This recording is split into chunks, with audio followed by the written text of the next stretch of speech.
Dinala kami dun sa sofa, and then again, we were shocked. I saw a black car with a single-digit plate number. It's like a government something official. So nung nakita ko yun, sino kaya nandito? Hello, designers. Have a seat. Before we begin, I'd like to introduce to you a special guest. This is Secretary Yap from the Department of Agriculture. Hi. Such a cute secretary. Ang bango niya, ang lambot ng kanyang kamay, parang gano'n. And he will introduce to you your next challenge. Thank you.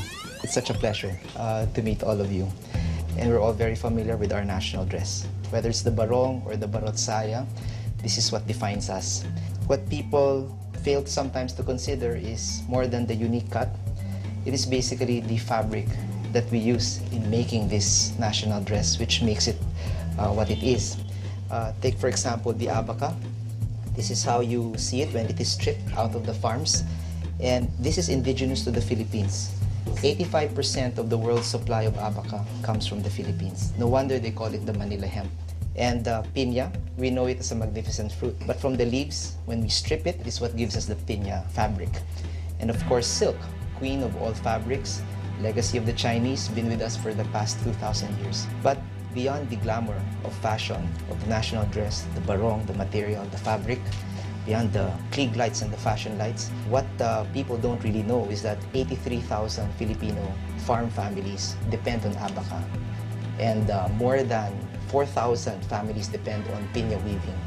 And for silk, it's a very nascent small industry in the Philippines, but it still supports about 500 families here in the Philippines. These are the poorest of the poor of our Filipino farmers. The future of their livelihood, again, will depend on how you make this fabric, magnificent as it is, unique to our country, how you can make this modern, how you can make it new. It can't just always be barong.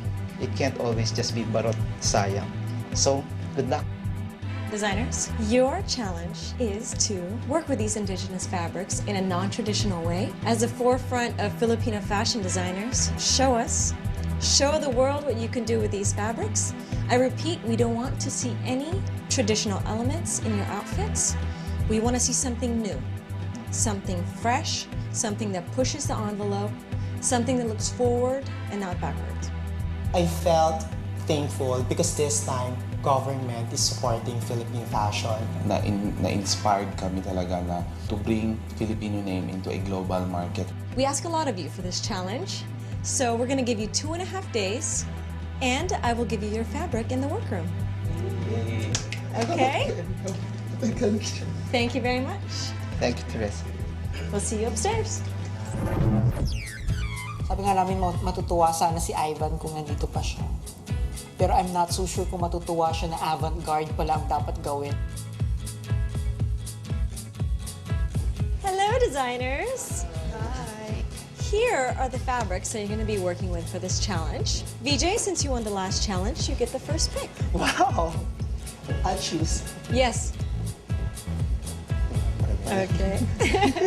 The rest of you, I'm going to choose your name, and you go accordingly. Aries. Philip. Mara. And last, Jazz.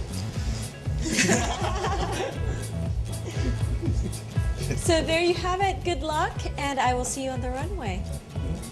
Bye.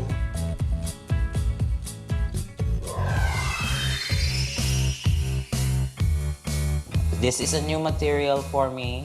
I hope na ma-bring out ko yung beauty ng material na yun. The inspiration for this collection is actually a centaur. I'm planning to create parang horse na look, pero glamorous na kabayo. So yun. I'm planning to make a pants without a side seam.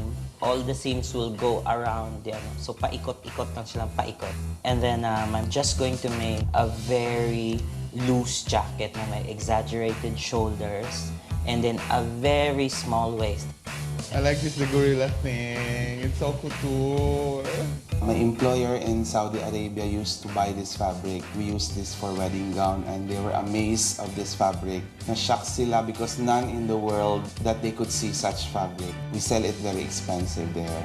So my plan for this, it's like I would make a two-piece garment which has a mini dress inside to fuse a feminine top with a cocoon-shaped skirt like this, and then I will use all of the fabric, but I want it only in one tone so it would look like BC. I would use the fabric in different texture, a muslin-inspired, a bell-shaped coat, and then I will cut some like muslin pattern, yung mga vintas, parang ganoon, to complete the outfit. Ang daming abaka, parang we're gonna make a bahay kubo. Never ko pa na-try to work with those fabrics, pero I'm super excited when I saw the fabrics, like some of it, like the ones with the black print. Super gusto ko laging nag-experiment with fabrics and like yung hindi talaga tela. My plan is to mix those fabrics with unconventional materials. I'm planning to use like chicken wire and GI wire. Paano mo nga ito patatayuin? Kaya nga ako nag-wire kanina eh, kasi tignan mo, hindi siya tatayo. I'm planning to make it parang collar na parang hood na nakatayo siyang ganun. So parang siyang helmet. Very futuristic lang siya. Tapos modern silhouette, parang halter na gano'n. Tapos may mga parang cocoon embellishments sa skirt. Parang almost like feathers pero mataba siya. I'm very, very happy to choose indigenous fabrics because this is about time na to let us realize na we have good fabrics na pwede nating ipagmalaki sa ibang bansa. This time I'm doing something slick but very interesting, something that hopefully you haven't seen before. And this time I'm gonna experiment more on patterns, pattern manipulating, and silhouette. The five of us, we're comparing our sketches because we don't want to see similar designs. Kung sabi nga namin ni Philip na parang todo na natin to, we're only five. So sobrang taas ng expectations from the judges. We really have to push the envelope sa talaga. I'm happy because we're doing avant-garde. It will not limit your imaginations. This time, do whatever you want. My design is like an old glamour. It's like Victorian. It's very nice. And it's easy to stitch. It's easy to drape. When you want volume on the dress, it will just follow. It's very nice. It's fabulous. Yung skirt part niya na iba, instead na yung parang teardrops na cushions, naging ruffles na lang siya. Tsaka yung helmet hoodie na stuff, naging rounded na siya. Kami naman lahat medyo na-feel namin nagde-deteriorate talaga yung mga ideas namin. We have to, come up with ways na ma-energize.